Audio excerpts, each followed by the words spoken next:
G'day guys, ZiggyD here. Recently I've been playing a lot of 7 Days to Die and I've gotten quite addicted to the game. Oh no, he's got me again. Come on, take him out, take him out, take him out, take him out, take him out. No! Oh. Alright, we gotta go home. Alright, I'm rushing home, guys. 7 Days to Die is a survival, zombie, crafting, building RPG, or otherwise known as an early access survival game. And, you know, that's basically the name of the genre these days, pretty much, isn't it? I don't think there's actually been any that have come out of early access, so I'm just going to go ahead and call the genre early access survival game.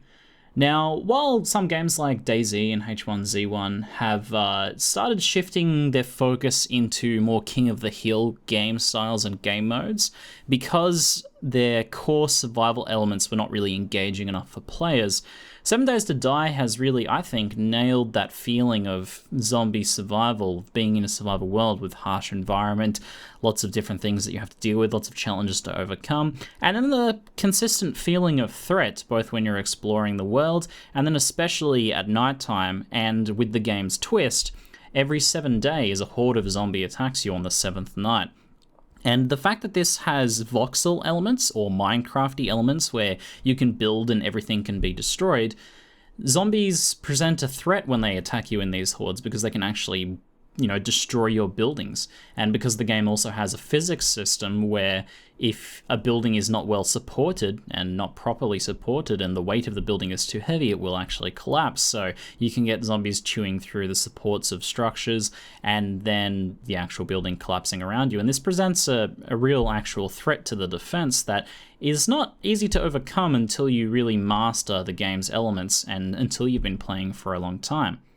And this means that even for reasonably experienced players, the game can present a fair bit of a threat unless you know, do the typical sort of cheesy mechanics that you can figure out.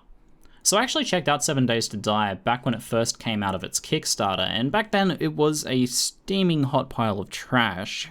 But a couple years later, I came back to it the other week and played a bit of solo and played with Amy and with some stream viewers and had an absolute blast and have been getting really addicted to the game. And I've actually streamed it quite a few times since then and have been doing a bit of play in my off time, which doesn't happen all that often as well. Any sort of free time that I get is usually dedicated towards, you know, videos and things like that, but I've actually been playing a bit of 7 Days to Die, probably when I should have been doing some work. Nonetheless, I've been having a great time.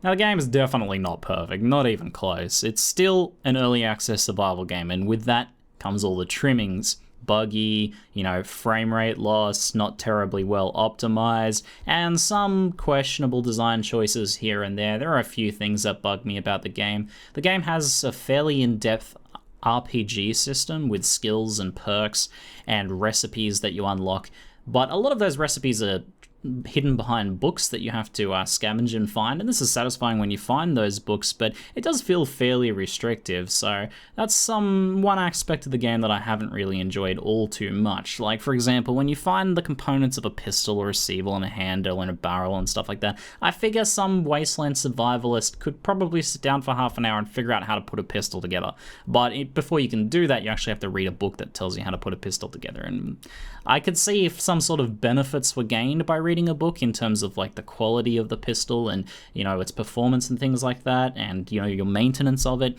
but you should at least be able to put together a rudimentary pistol without reading a book first. But anyway, I kind of digress. Just a minor thing that bothers me about the game. So 7 Days to Die will probably never release alongside of most of the other early access survival games, but that said, there's a lot of fun to be had now. The feeling of scavenging in particular is really well done in this game. Found an iron fire axe. Shit, yes. No other survival game that I've played has really come close to it. They all kind of have these aspects of scavenging and looting and crafting and mining resources and things like that. And the game has, you know, basically all that you expect from that, with the added elements of it being voxel based, so you can dig down and build pretty much however you want.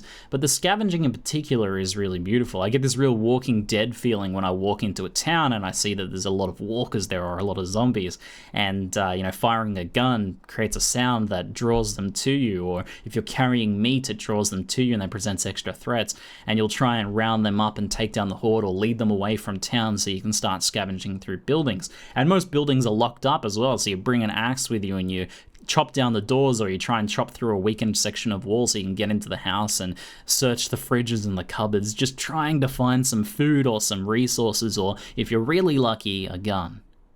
It's also got a nice slow progression system. One thing that I really don't like about some of the survival games is that they've gone for more and more like instant gratification, like to the point where in games like H1Z1, you, especially when playing King of the Hill, you airdrop in and you instantly get an assault rifle in a building. Like, you just skip all of these lower tech tiers. But in this game, you start with very little and you work your way up. You know, you make your stone axes, you make some rudimentary bows, and, you know, eventually you can maybe start putting together some really dodgy guns and then work your way up from there until you start to get some really nice equipment. But it takes time.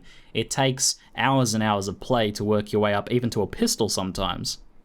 And then to kind of add to the stresses of this whole situation, because walking around in the day with zombies is not too hard. The zombies are mostly shamble. Unless you do something stupid, most of the time you're going to be okay. But if you do get hit, you can get an infection or a broken bone or a sprain. If you fall from a height, you can break a leg. And then you have to actually deal with the consequences of that in this game as well. There's real consequences in this game. That's something I really like too. When you get hit by a zombie and you get an infection, it starts to have severe impacts on your health, and you need to cure that. You need to find something, antibiotics or something, to cure that.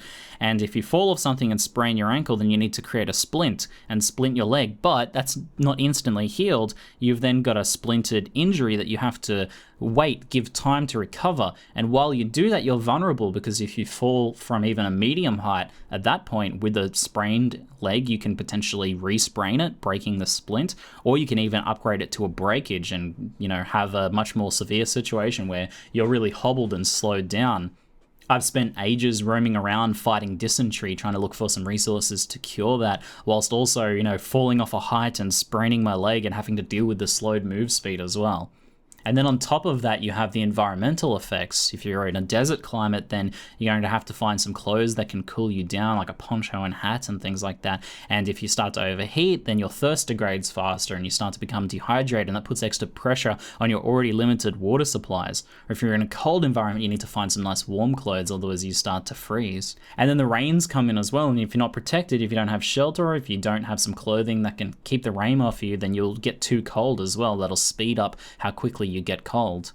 Graphically, the game is not beautiful. It's decent. It's passable, I would say, given the nature of it being a voxel-based game. That's a cube-based game that you can kind of build anything any way you want.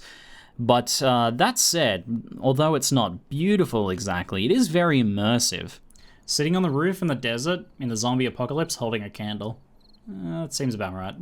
Especially those Horde nights, every 7th night when the Horde attacks you and the skies turn red, the evening it turns red, and then the howls of the wolves and the zombies in the distance start to really immerse you in the situation, and you get a feeling of fear too. You don't know if your base defenses, if your traps, and if your walls are going to hold up. And when you're with a group of friends as well, you're like panicking on voice comms, shouting to each other that, you know, they're over this side of the house and get over that side. Our 7th night as a group, my first ever 7th night in this game, was a really thrilling experience. Oh! Someone leaped up on the walls! What the fuck? What the fuck? Someone just died! The fuck, Horrible? They climbed the wall! There's a fucking climber spider monkey zombie! What the shit? Horrible. His loot's on the wall at least. So I think ultimately the question you have to ask when it comes to early access games is it worth buying in its current state? While there's some merit to supporting games based on promises and ideas and things that you want to support to see them grow, there's been a pretty bad track record of these games actually fulfilling on their promises or delivering or eventually even releasing, especially in the early access survival genre.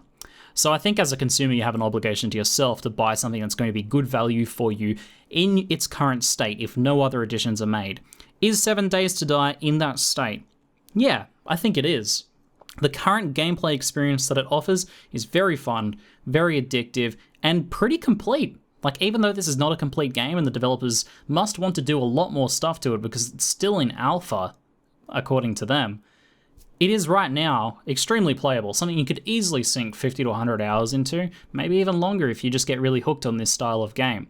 Especially with friends. If you're going to buy that group package of buying 2 copies for $20 each on Steam, play with a significant other or with a really good friend, then you're going to have a great time with this, I think. For me, I've already gotten more than my values worth out of this. We've played probably 50 plus hours now, and I'm going to continue playing more. I've even wanted to play this off stream, right? So for me, I think that this game is definitely worth buying into now in its current state, even if they don't change anything else. And they do seem to be improving things as well. It's worth mentioning that updates have been happening and they've been looking pretty good. I know that Alpha 15 came out somewhat recently and made some pretty significant improvements to the game, so they do have that track record as well. So overall, I think that 7 Days to Die is a pretty safe purchase if you're into these sorts of games. It offers a really unique and one of the most complete survival experiences that I've had in early access gaming so far. That is going to be it for now. Hope you guys have enjoyed this review and found it helpful. I'm ZiggyD, and thanks for watching.